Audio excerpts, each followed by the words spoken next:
Hi friends, welcome back. I promised more traditional painting, so here's more traditional painting. The people over at Patreon told me that that's what they're here for anyway, so I'll do my best to deliver more.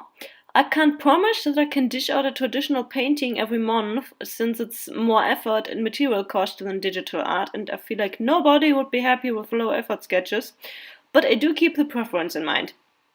I usually only do traditional art these days if it's either gifts for other people or if it's for my patrons. So if that's what you're here for, please check out that Patreon account. A link is down below in the description as usual. And thank you! I'll also have you know that my poor laptop was wheezing and agonizing with editing the recording, so please everyone give the poor laptop your respects. I also briefly considered turning around the recording because the painting has an upright format, but I figured that wouldn't help with the video view system on YouTube anyway, because that's always in this movie mode, whatever. But please let me know if you'd prefer to see a recording in upright format next time, then I'll turn it around. The paper was also a bitch for this one, and I'm glad that you can't see my face in these videos, because once in a while I back off in horror whenever the paint doesn't behave like I want it to behave. Washing off some paint with a piece of tissue is normal for me, by the way. I often do that on purpose.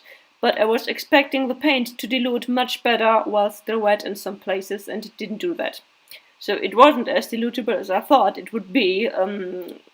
I worked my way around it after all, but it was still a little bit annoying and not at all what I wanted.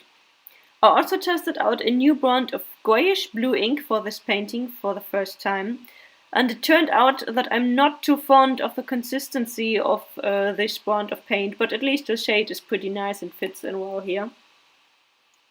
This is also one of many paintings about which I have to warn you. It looks like watercolor, and I pretty much use ink like watercolor, but all the paint I use is still, as I said, colored ink.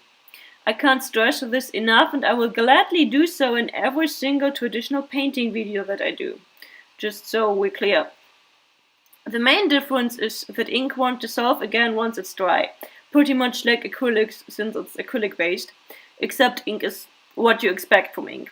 Liquid and for the most part not opaque.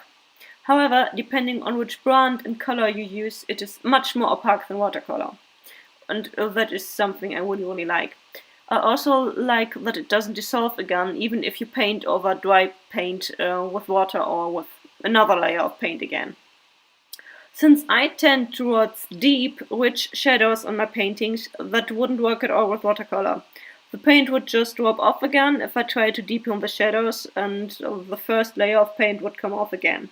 So please keep that in mind when you're watching me. Don't try this with watercolor, it won't work.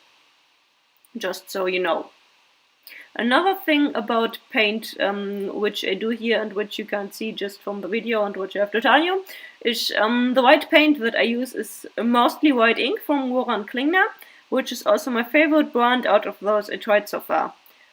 I'll have you know that they do not pay me for saying this, believe me.